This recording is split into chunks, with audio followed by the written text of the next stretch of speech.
Was it a fun weekend for you yourself and getting to share with a couple of teammates? Yeah, it's always fun. It's always special to come to this event, and to come with two teammates. It's always makes it better, and to share it with them, it's fun. Thoughts on the game and the last couple of days here at the arena? Yeah, I thought the game was a quick pace. It was probably one of the faster pace games that we've played, which is always a good thing. I hope it was entertaining for the fans. That's ultimately what we're here to do, and it was nice to get a little sweat as well. It's been a couple days. What was the deputy? Is there anything that you would do differently next year's All-Star Game to tweak the event, maybe the skills competition from a goalie's perspective or shooter's perspective? I mean, it's my first year coming here, so I don't have too much experience with it. But I mean, I had a blast. I had a great time, and it was good for me because I came with a couple of my buddies, so it was nice. Maybe go 8 for 8, you win the competition.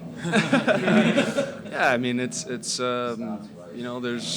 so many different things that they could do, and they keep being creative, and they're trying to ultimately make it as entertaining for the fans as possible, and obviously that's what this is. This is for the fans, and we're here to put on a show, and I hope we did that. I hope the fans enjoyed it, and I'm sure they'll come up with some new things for next year. Next year it's in Toronto. Any thoughts about not going to a warm climate but staying in a nice cold one? You know what? We're pretty busy. We're pretty busy all weekend. So I didn't get to spend much time on the beach, but it's obviously my hometown, which will be special. I have some friends and family in the stands if I'm going. So that'd be nice. What about the dynamic this year of you're on a team with Bo, who's been traded, and Elias is there? What was that kind of like? I mean, Bo started, and it was just kind of a strange. Yeah, definitely a strange thing. And we wanted to try to make it special for them both. I mean, it's not every day you get traded and you get to spend a couple extra days together and play together. So I hope they enjoyed that, and yeah. Connor, does that bring out the kid in you when it's 3-on-3 for that extended period of time? Just the opportunities that you have.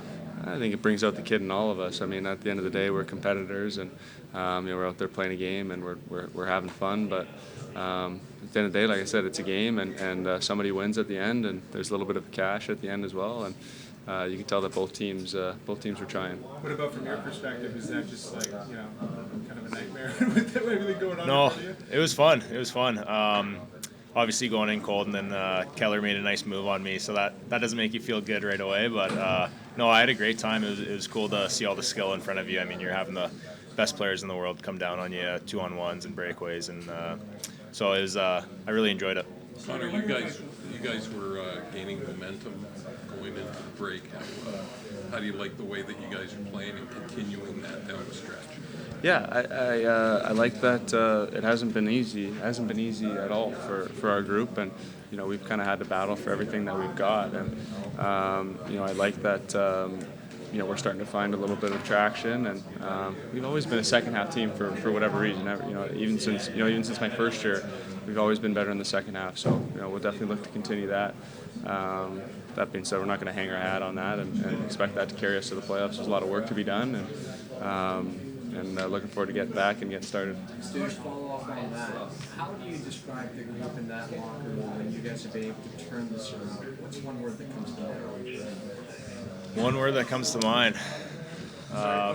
Yeah, a lot of words come to mind. I think the biggest one is just we're having fun. I think we're having a great time with each other. We're obviously a close-knit group, so we're just always enjoying each other's company, always laughing and having a good time in between periods, and I think fun. I mean, another word is also like discipline. Like we're just dialed in, focused, and ready for the next period, ready for the next moment, and take it one game at a time. And I think that's what you're kind of seeing out of the boys lately is just our focus. There was a story that came out over the past year that Alex Ovechkin is a collector of hockey sticks, and he had a very tough time of getting yours. Is that true? And if so, were you able to exchange sticks with him? Are you a stick collector yourself? I definitely have a few sticks. Obi would be definitely one of them.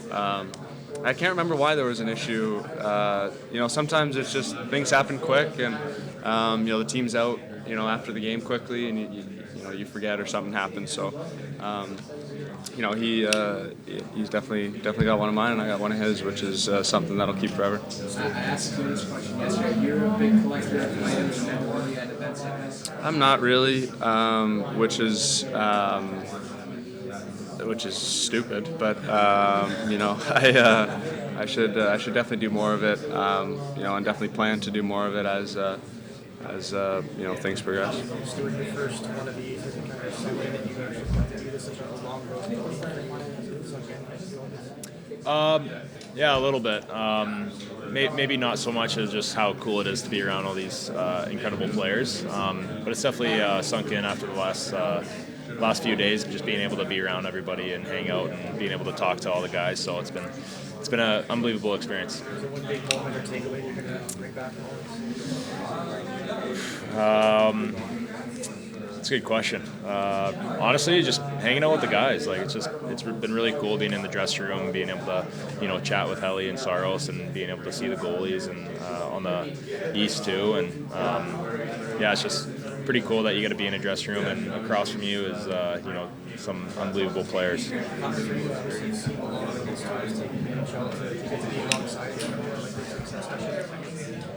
Yeah, I met Stu training with Gary Roberts, kind of before we were both even in junior. So, and to see where, he's kind of gone and, playing in the coast and, he's kind of won at every single level that he's ever been at and, certainly deserving to be here. It's been a long road and it's been cool to kind of follow, myself. So definitely happy to be sitting beside him here. Thanks, Davo. Last game, obviously you guys had a great story in McDavid coming in, and what Goff said, it was the group's decision to make that led by you. What came to mind and what kind of sparked that inspiration for you? Well, again, I'm going to start this by saying, we meant no disrespect to Chicago. And talked to actually Jones while we were here about it, it's obviously, every young hockey kid's dream to play in the NHL, and if you can make that happen even for 2 minutes, I think it's something you should do. So I definitely think it's something that he enjoyed and made for a cool story. Just one for Stuart. You were talking about getting a chance to chat with the other leagues in the league. Does that, in a way, almost serve as a motivator for you to keep this level up and get better? 100%, yeah. I mean, being able to talk to them and kind of see what they do in the off season or just how they train and just seeing how they are as people is definitely the coolest part about it. But then seeing them on the ice and what they could do, like watching Helly in the net in the first half and what Saros was doing in the second half is very motivating and what I need to do to get better and how I can definitely improve myself to get to their level because they're obviously the elite of the leagues. So I definitely would love to get there one day. Part of you that's just really excited to get home with the new board as well. Yeah, definitely. Yeah, I miss him.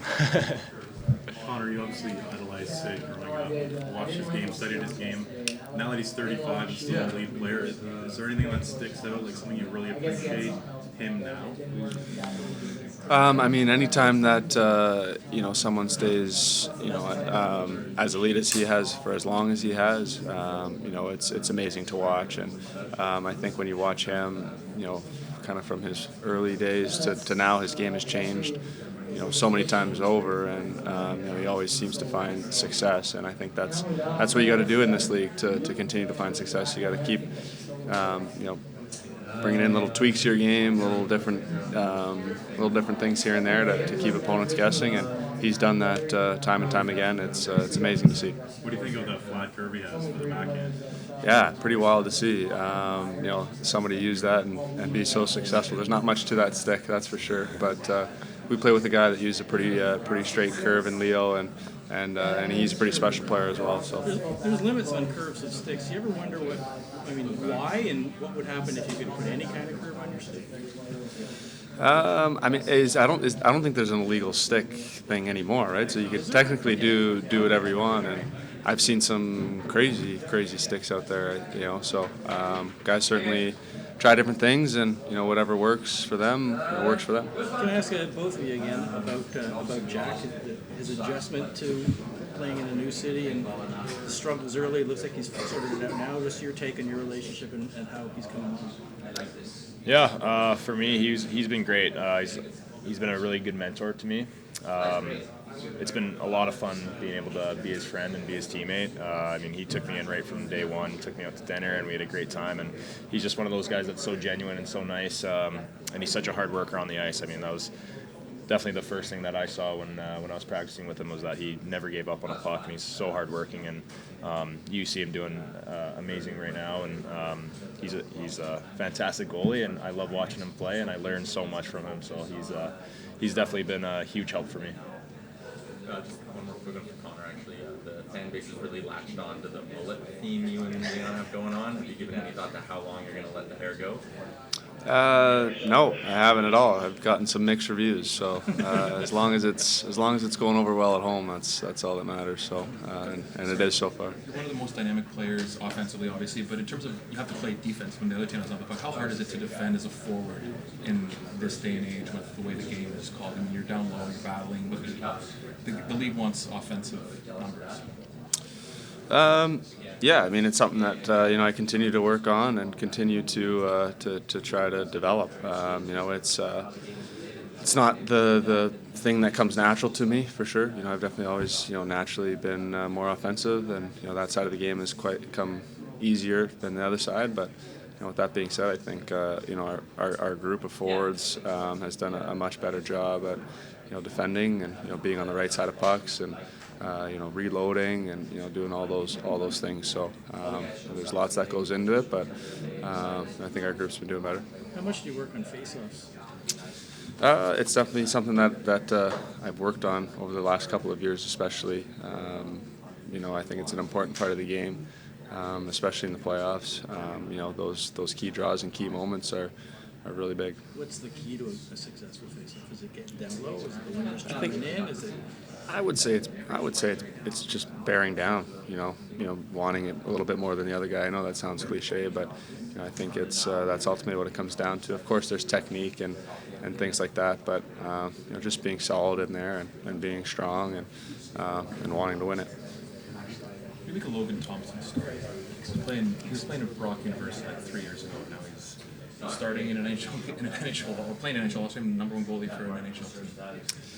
Yeah, another pretty amazing story. It's been a long road for him as well, and it seems like it's happened for him pretty quickly though as well.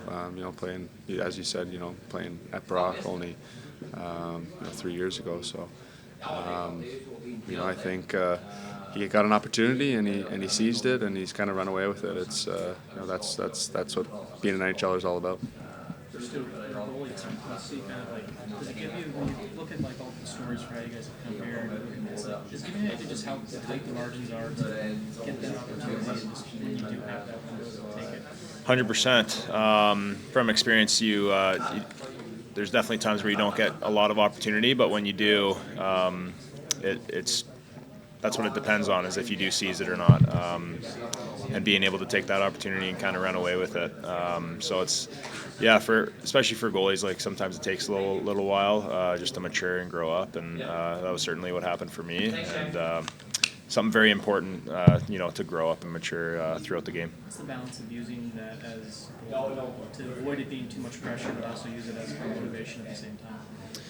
I mean, I think it's a good question. I think that it's important to kind of have that balance, just like you said. I think it's important to obviously stay motivated, and I think you've never arrived, right? So playing in the NHL is fantastic, but you got a job to do every night, and it's definitely not an easy job. So you gotta, there's no time to slack off.